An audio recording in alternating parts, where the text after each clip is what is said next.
Hey everybody, welcome back to Ava Technologies YouTube channel. I hope you're all doing well. Today we are going to dive into a little bit of a different topic.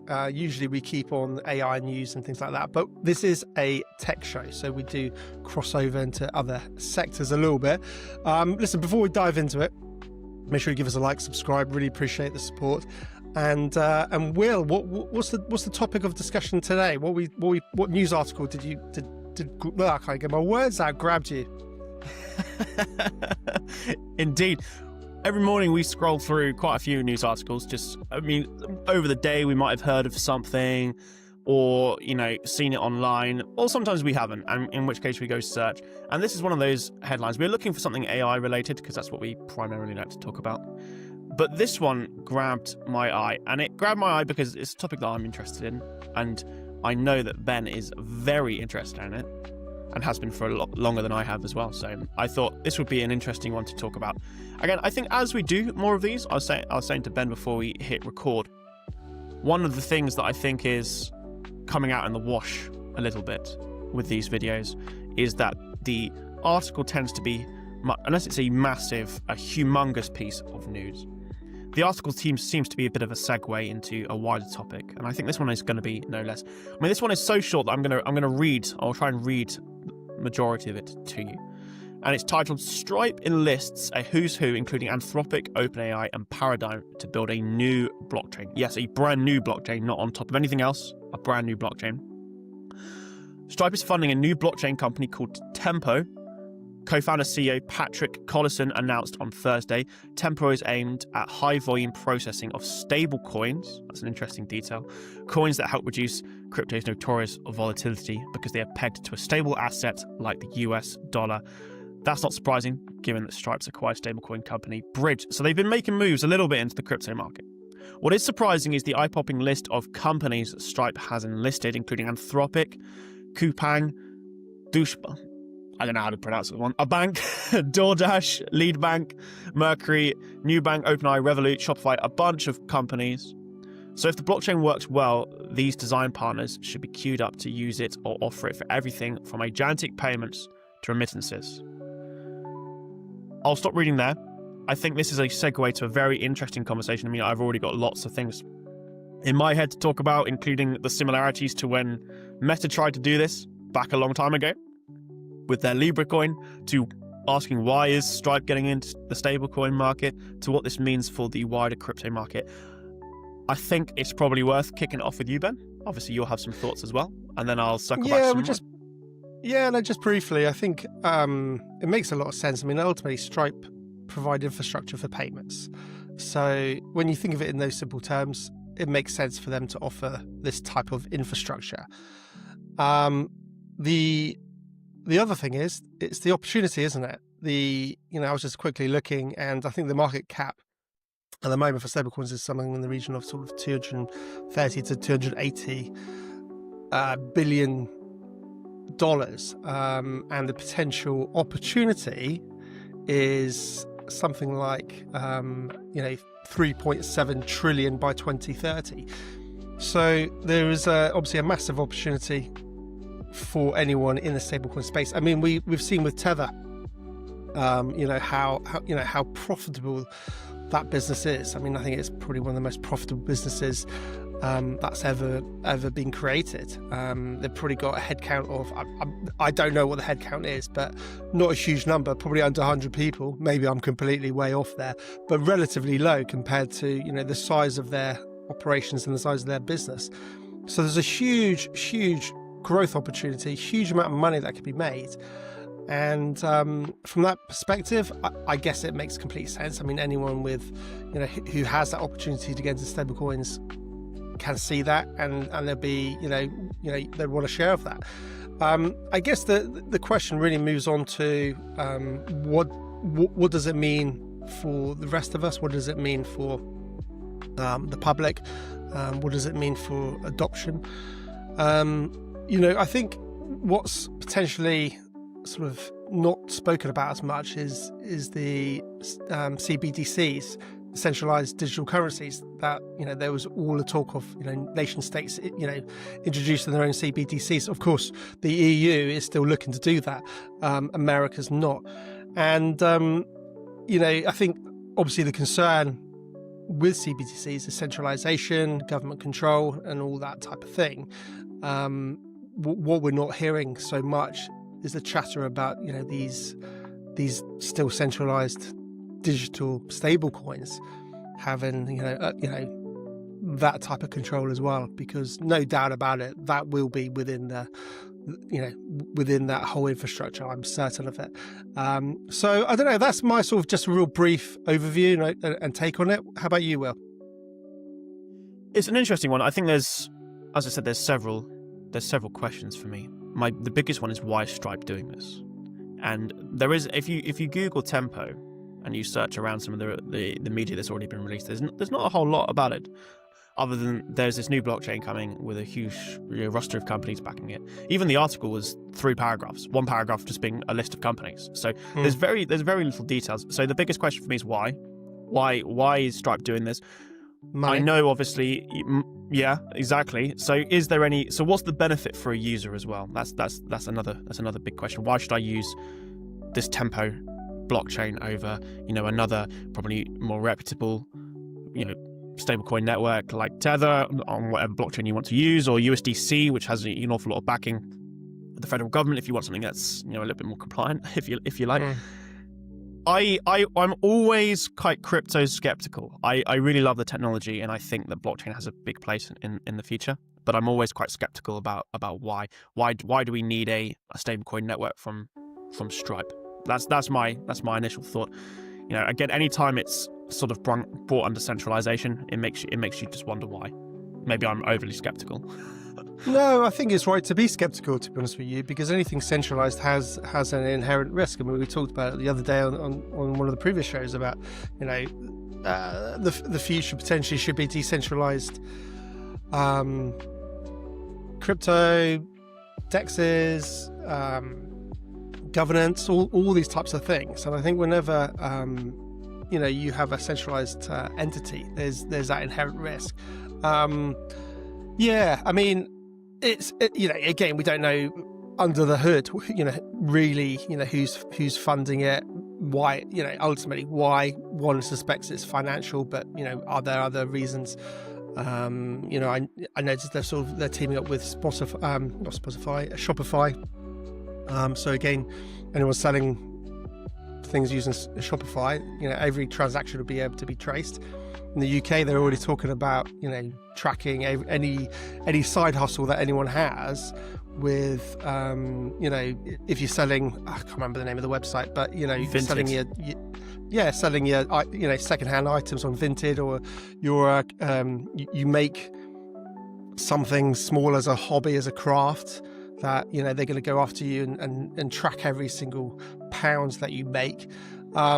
So yeah, I'm a little bit skeptical in that sense, because I think any centralization has that ability, and we know it's going that way. I think the more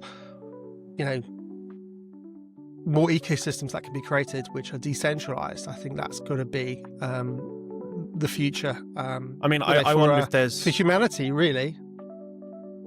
Yeah, I wonder if there's motive for like borderlessness, a new payment. Now, obviously, this is what I mean. There's just a lot of questions behind what's happening, because there's Stripe already does borderless payments. It does currency conversion. I guess this is a standard currency that everybody could use around the world. It's pegged to the US dollar, but it's its own standalone token that's worth the same everywhere you use it. And I guess that hopefully it will be easier to access than so for example, if you live in a state like Zimbabwe or something where the currency is the native currency is very weak, a lot of people use US dollars. So I wonder but it's quite hard to get them, right, because it's not the native currency of Zimbabwe. So I wonder if, again, something like this will allow easier access to something that is pegged to the same value as the US dollar, but a lot easier to access digitally than something like actual US dollars. So, there's probably a little bit of that. I wonder if there's. I'm going to be interested to see if there's any other technical innovations that are coming out of something like the Tempo network, either what already exists. Obviously, Stripe is a very reputable company. It's not to say that something like Tether is bad, but it's had its fair share of ups and downs and controversies over the years, ongoing controversies, if you could, some could argue. So it's, I think, for some people, depending on what's important to you, something like Stripe backing this as a company, brings some stability to what it means to use it and what it means for the wider crypto market, which will only help drive adoption all around. No, absolutely. It'll bring it to the mainstream. People will start using stablecoins when they weren't even realizing it. It does make you think. Do we really need all of these different stablecoins? And it almost feels like there's loads of these stablecoins all coming out. Some are decentralized, some are centralized.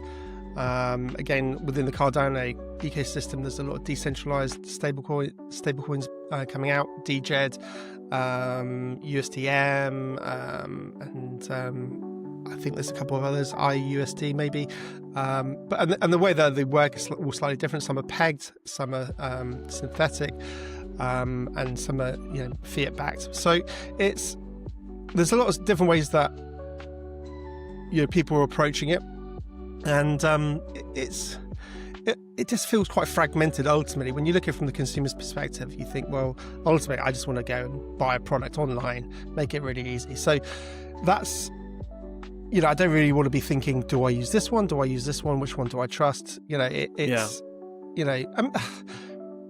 many respects, if it's all US dollar backed, then people, it reinforces the US dollar. It makes the US dollar stronger in many respects. It feels like there's loads of these, massive amount of stablecoin companies, or decentralized entities coming out because there's a huge market opportunity.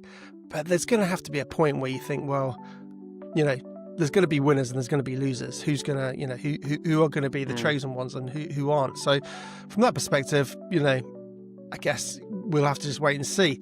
I think this is where people's panic can sometimes come in with regards to crypto and the blockchain technology. Is, as you said, we're in a right frontier technology here, and I think as this technology develops, there's going to be losers. It's going to dramatically shrink down. I think the future looks like a few major blockchains running around the world, and specialist ones. But again, I think in terms of the number of blockchains, will shrink eventually.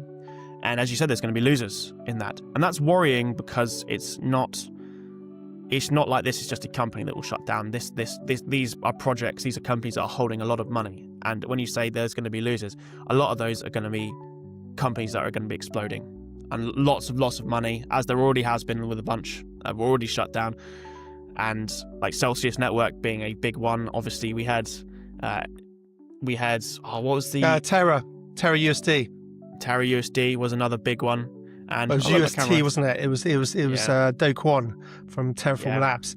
So that's an interesting one, isn't it? So there you go. So it's like, again, there's going to be a lot of losers, but it's not the companies that are losing. It's all the money that they're holding that are usually just regular people's that are trying to put it into some sort of stable asset. So again, I think in circling it back to Stripe building out a network, it does bring some credibility and hopefully some safety to people's minds on this kind of thing. Yeah. I mean, obviously that's an interesting point, isn't it? They come with a reputation, a big brand, a big company, a big entity, so people will naturally feel more confident with them, and making sure that their stable coin doesn't get, doesn't lose its peg and doesn't sort of crash from 1 to 1 to 0.0001 of a dollar like Luna did. Of course, another one. It was it was crazy. I mean, I got burnt a little bit with that as well. I mean, a lot of people did. So it was, but there's still, the question remains. These are still frontier sort of systems, and stablecoins are still super new. So it's, I don't know, are we gonna with this huge wave of new stablecoins, are we gonna see literally, a similar sort of scenario in the next, couple of years with, some stablecoins losing their peg, crashing, or if they are truly, pegged or, however they do it, are they going to hold? Even USDC, a really weird one. Even USDC, the gold standard of compliant stablecoins, has lost its peg before. So, take that as you will. It also recovered quite quickly, so that's a sign of strength as well. But I think for me, I'm quite open, quite a libertarian in the fact that I think that I don't react particularly well, or I don't like the sound of it when I hear governments being heavy-handed with different things, and that's one of the things that makes me lean towards blockchain technology. Is not that I have anything. It's not even that there's anything to hide. It's just I don't like the idea of being watched, being surveilled, being penned in, really. And that's one of the appeals of blockchain, is that you can have a little bit of your privacy back, which I think around finances you probably should. And so for me, the idea I mean, we used to use money, cash. No one's tracking that cash transaction when you're, opening your wallet and bringing out a £10 note, or and buying some vegetables or a loaf of bread, or no one's like literally able to track cash, and and people should be able to track what you're spending your money on. It's your money; you can spend what you want. I find that very repulsive, almost. Yeah, so for me, that's a big draw to things like stablecoins, is being able to actually have a little bit of your privacy back and hold something that isn't as volatile as something like Bitcoin. So when you hear Stripe are going to be creating, a network, am I that intrigued by it over just using regular fiat money? Not particularly. Again, it'll be interesting to see what details come out about what this product will be. I have a funny feeling that this isn't particularly aimed towards me as a consumer in a first world country, that has a strong currency attached to it. I have a feeling this will be much more applicable cross border, so you can deal with customers that are don't necessarily have access to something like the US dollar. Oh, I think it's a huge opportunity. It's a huge leveling of the playing field for people who live in countries where their currency is being debased 100%. At crazy rates. For people to be able to get out of their currency that they live in and be able to swap for a stable coin in USD. It's going to be it's so important. It's so powerful. The reality is all fiat currencies are being debased. It's just that the US dollar is the strongest one. So if we're going to see a currency collapse, we'll see all of the others collapse first, and the US dollar will be the last man standing, no doubt. Yeah. The weaker ones will collapse first, followed by in the end, the USD. But right now, for people to be able to maintain their purchasing power, if they live in Venezuela, if they live in Argentina, if they live in wherever, you name your country. Even the UK, we're probably being debased by between 7 and 10% a year. You just look at how prices of everything are going up. It's not the fact that prices are going up; it's just our pounds are buying less. So it's it's this illusion of things are getting more expensive. It's not. It's just things. The value of your pound in your pocket is becoming weaker and weaker. So people don't realise that. So it's hugely valuable to have stable coins. In many ways, from being able to preserve value to be able to move out from volatile assets like you touched on, from Bitcoin, and say, right, actually I want to maybe lock in some gains. I want to hold it in a stable coin, fantastic for a period of time, and then maybe you want to come back into the market again. That's a whole other topic. But for me, I think it also, there's another interesting question, just slightly not off topic, but off the whole premise of maintaining and storing value, is really how America haven't gone down the centralized digital currency route of creating a CBDC. So I think that was really interesting a little while back, where they, where the whole talk was about nation states. They're going to be wanting to, have their own CBDC, and obviously in Europe they're looking at that very, very hard, and they're working towards it. But it was really interesting, I think, when Trump came in, how actually it wasn't about CBDCs, but it was all just about the stablecoins in general and about the wider crypto market. So they're obviously backing any stablecoin that supports the US dollar. So I think that was quite an interesting take. Yeah, and whether they can and will still get their, I guess, surveillance built into the centralized ones, that's something to be aware of and consider when you're using stablecoins. Because again, this is it. I was going to say, Stripe has to report to the SEC, has to report to any government that it works within. So of course, 100%, they're going to be highly given likely any that information. any transaction, yeah, exactly. It's highly likely any transaction that happens on the Tempo network will be reported as well. So, yeah. Again, I don't think this is probably a product for you to use if you care about privacy, because I don't think you'll have any. But again, for stability, I think that's an interesting thing. I think last point, which from me, or last question I have to put out to you as well, is it's very interesting to always see the roster of companies that they are bringing under sort of the company to help work with them. And obviously your usual ones are in there, like Visa and Shopify. Those all make sense. Big, massive tech companies that have massive stakes in payments anyway. But two interesting ones that were there was Anthropic and OpenAI. I mean, that is an interesting one. Why do you think two of the leading frontier labs in the US need to be part of a stablecoin network being developed by Stripe? I don't have an answer, actually, to be honest with you. That's why I'm literally putting it out. See if you ever think, as you talk, I'll see if I think too. Well, I think ultimately AI is going to take over the world in terms of the way, so much in society is done. So whether it's work, jobs, and then if you think about the trajectory, you move on to robotics, and what have you. But even we've got agents that are just working on your computer, but they all need to be paid in some sort of capacity. They're going to have some sort of payment mechanism. So the way I see it is, these AIs is going to be integrating stablecoins within AI and payment mechanisms within AI, because the payment rails aren't going to work for one agent paying another agent. It's not going to, they're not, those payment rails aren't going to work. So those payment rails are going to have to be built within, blockchain and AI. And I think that's where that overlap and that's where it sits, if that makes sense. I think it's a really interesting point, and I think that it's very true. We are still running on payment networks that are decades old, and were designed for arguably a completely different world to what they're running in now.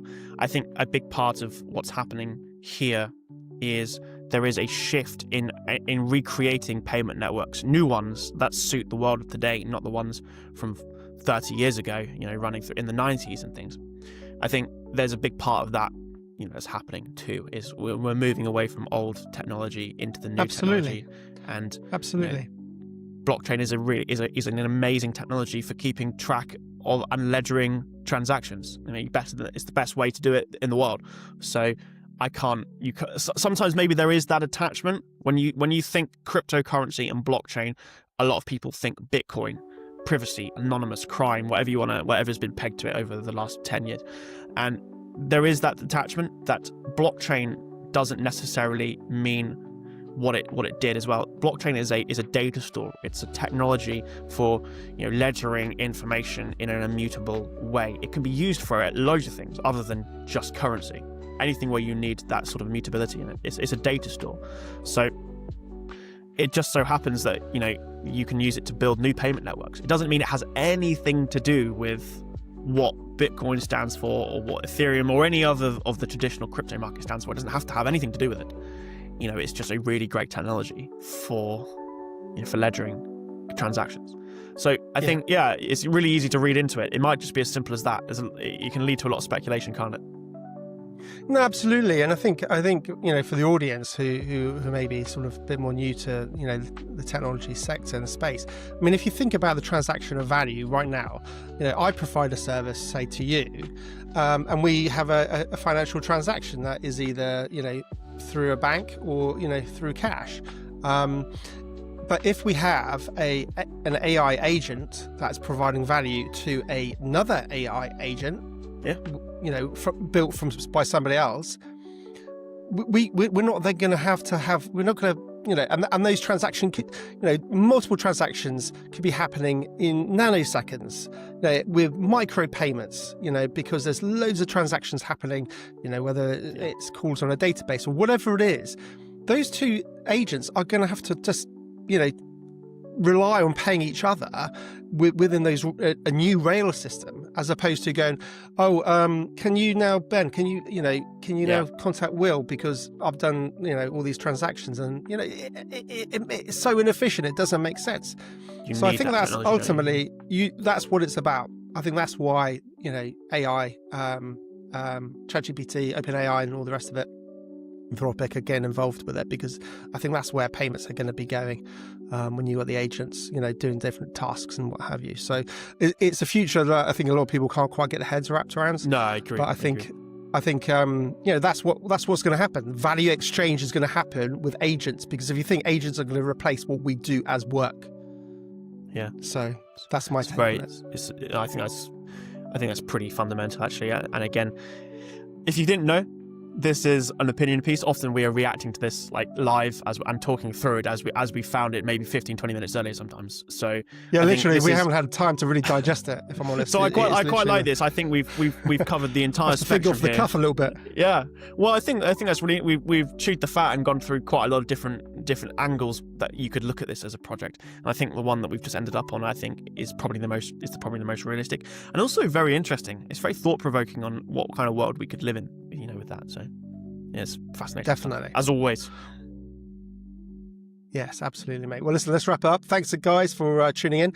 Let us know what you think. Are we mad? Are we missing something? Is there something else to add to the conversation? Would love to start hearing some, comments and points maybe.